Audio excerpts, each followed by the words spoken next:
28 दलों वाले विपक्षी गठबंधन इंडिया की हर संभव कोशिश है कि वो 2024 में पीएम मोदी को जीत की हैट्रिक लगाने से रोक दे।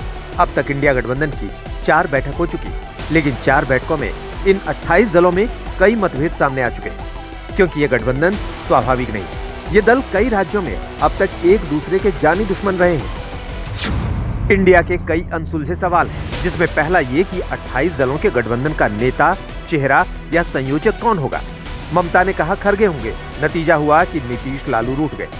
दूसरा सवाल था कि प्रचार की रणनीति और साझा मुद्दे क्या होंगे। कांग्रेस ने कहा साझा रैली करेंगे, ईवीएम मुद्दा होगा, मगर रैलियां कहां होंगी पता नहीं। मुद्दों में सिर्फ ईवीएम में वीवीपैट की मांग पर सहमति बनी।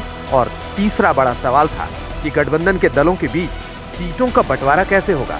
बैठक में बात हुई कि सीट पर बात राज्यों में होगी। राज्यों में तलवार ही खिंच गई। इंडिया गठबंधन में अब तक कई मुद्दों में आपस में नाराजगी देखी जा चुकी है। पीएम पद के चेहरे के नाम पर नीतीश लालू नाराज दिखे। बीएसपी को शामिल करने के मुद्दे पर समाजवादी पार्टी कांग्रेस में तल्खी दिखी। हिंदी में भाषण देने पर नीतीश कुमार टीआर बालू में तल्खी हो गई। ईवीएम के मुद्दे पर कांग्रेस और अन्य दलों में असहमति दिख गई। राम मंदिर को लेकर लालू यादव की पेशकश पर शिवसेना असहमत रही। गठबंधन साझा रैली के मुद्दे पर दिल्ली पटना में जगह को लेकर असहमति हो गई। नीतीश कुमार शुरुआत से उम्मीद लगाए बैठे, पीएम पद का उम्मीदवार ना सही, लेकिन उन्हें गठबंधन का संयोजक भी नहीं बनाया गया। इंडी गठबंधन के बनने के बाद से ही इस बात की चर्चा थी कि नीतीश कुमार को इसका संयोजक बनाया जा सकता है, लेकिन कल जब ममता बनर्जी ने मल्लिकार्जुन खड़गे का नाम पीएम पद के लिए प्रस्तावित किया तो खबर आई कि नीतीश और लालू दोनों नाराज हो गए हैं और बैठक बीच में ही छोड़कर चले गए। ऐसे में सवाल ये खड़ा होता है कि क्या वाकई खड़गे का नाम सुनकर नीतीश कुमार नाराज हो गए थे, या फिर नीतीश और लालू नाराज होने की खबर उड़ाकर गठबंधन के साथियों पर दबाव बनाने की कोशिश कर रहे हैं। इंडिया गठबंधन के सभी दलों के अंदर सबसे बड़ी आशंका सीट बंटवारे को लेकर ही है। ममता बनर्जी ने कह दिया है कि दिसंबर तक सीट बंटवारा हो जाना चाहिए। नीतीश कुमार ने कहा कि सीट बंटवारा हो जाए तभी अगली बैठक बुलाएं। और बंटवारे की हालत क्या है, सुन लीजिए। Expected thing was that the Congress leader should be the projected Prime Minister, and to that extent, Mr. Kharge is a competent person as well. This was a very right decision. Mamta has proved herself to be the queen of all corruption.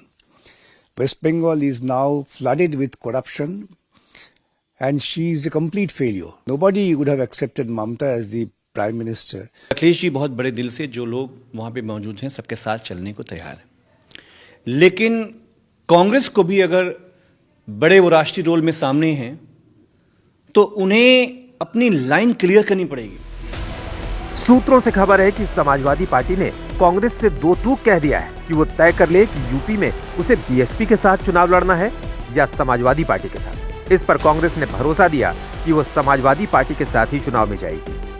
India गठबंधन की इस बैठक में अखिलेश यादव ने BSP के entry का रास्ता रोक दिया। एक तरीके के अल्टीमेटम के साथ अखिलेश यादव ने कहा कि अगर कांग्रेस पार्टी बसपा को भी इस गठबंधन में लाना चाहती है तो फिर वो अलग रास्ता इख्तियार कर सकते हैं। और यही कांग्रेस पार्टी के शीर्ष नेतृत्व ने हस्तक्षेप किया। कांग्रेस पार्टी की तरफ से कहा गया कि बीएसपी के साथ कोई सीरियस बातचीत नहीं है और ना ही उन्हें गठबंधन में लाने का इरादा है। उधर बीएसपी कह रही है कि बीएसपी जिसके साथ जाएगी वही यूपी फतेह करेगा और देश भी उसी का होगा। इसको कंफ्यूजन है, कौन दूरी बना रहा, कौन तोड़ रहा, कौन जोड़ रहा, आपस में इंडिया गठबंधन के कौन कौन से दल टूट रहे हैं हमें इसका नहीं पता, पर एक चीज बिल्कुल क्लियर पता है, 13.5% वोट हमारा इंटैक्ट है और जिधर भी चला गया उधर ही एक तरफा पूरी की पूरी सीट हो जाएंगी। सूत्रों से खबर है कि अरविंद केजरीवाल की पार्टी भी पंजाब में किसी तरह का गठबंधन करने को तैयार नहीं है। दिल्ली में भी सीट शेयरिंग की बात अभी तय नहीं है। उत्तर भारत में अकेले उत्तर प्रदेश में लोकसभा की 80 सीटें हैं। इसके अलावा जातीय राजनीति के प्रभाव वाले राज्यों में बिहार में 40, मध्य प्रदेश में 29, राजस्थान में 25 और हरियाणा की 10 सीटों को मिलाकर हो जाती है लोकसभा की 184 सीटें।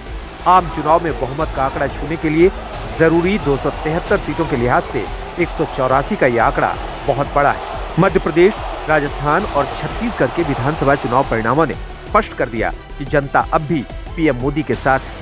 वहीं 2019 के लोकसभा चुनाव में इन 184 में 141 सीटें अकेले बीजेपी के खाते में आई थी। बीजेपी पीएम की गारंटी लेकर 2024 के लोकसभा चुनावों की तरफ बढ़ रही है और 400 से ज्यादा सीटों का दम भर रही है। जिम्मेदारी के साथ हमेशा बोलता हूं, 6 महीने पहले लक्ष्य कोई तय नहीं कर सकता, परंतु मैं निश्चित रूप से मानता हूं जिस बेस पर हम चुनाव लड़ने जा रहे हैं, बेस हमारा काफी स्ट्रांग है और जिनके नेतृत्व में हम चुनाव लड़ने जा रहे हैं उसका न केवल भारत, दुनिया में कोई सानी नहीं है।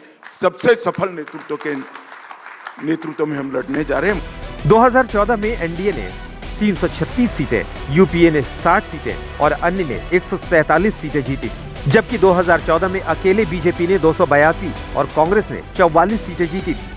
2019 के लोकसभा चुनाव में एनडीए 353, यूपीए 91 और अन्य ने 98 सीटें जीती थी, जबकि अकेले बीजेपी ने 303, कांग्रेस ने 52 सीटें जीती थी। ये आंकड़े गवाही दे रहे हैं कि 2024 का समर विपक्ष के लिए आसान नहीं होगा, लेकिन इसमें भी कोई दो राय नहीं है कि अगर चुनाव तक विपक्षी एकता बनी रही तो लोकसभा का ये रण रोचक जरूर होगा। उधर बीएसपी कह रही है कि बीएसपी जिसके साथ जाएगी वही यूपी फतेह करेगा और देश भी उसी का होगा।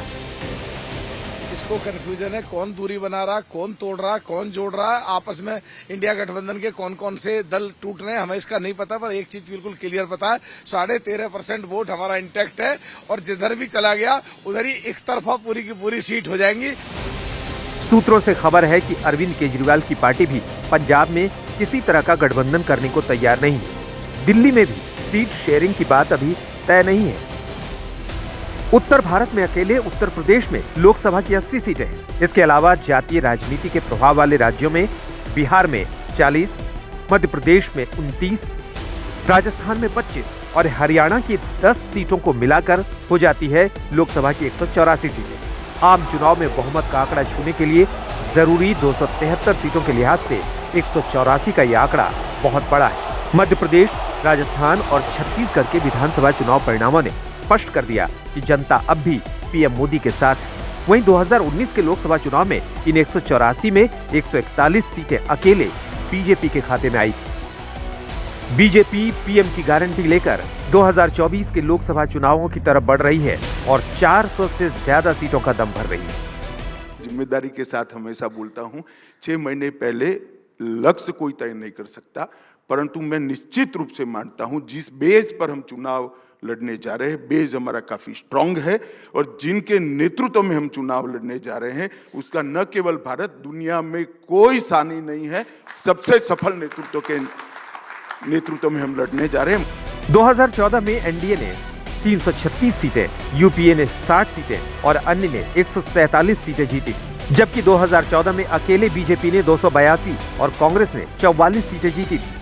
2019 के लोकसभा चुनाव में एनडीए 353, यूपीए 91 और अन्य ने 98 सीटें जीती थी, जबकि अकेले बीजेपी ने 303, कांग्रेस ने 52 सीटें जीती थी। ये आंकड़े गवाही दे रहे हैं कि 2024 का समर विपक्ष के लिए आसान नहीं होगा, लेकिन इसमें भी कोई दो राय नहीं है कि अगर चुनाव तक विपक्षी एकता बनी रही तो लोकसभा का ये रण रोचक जरूर होगा।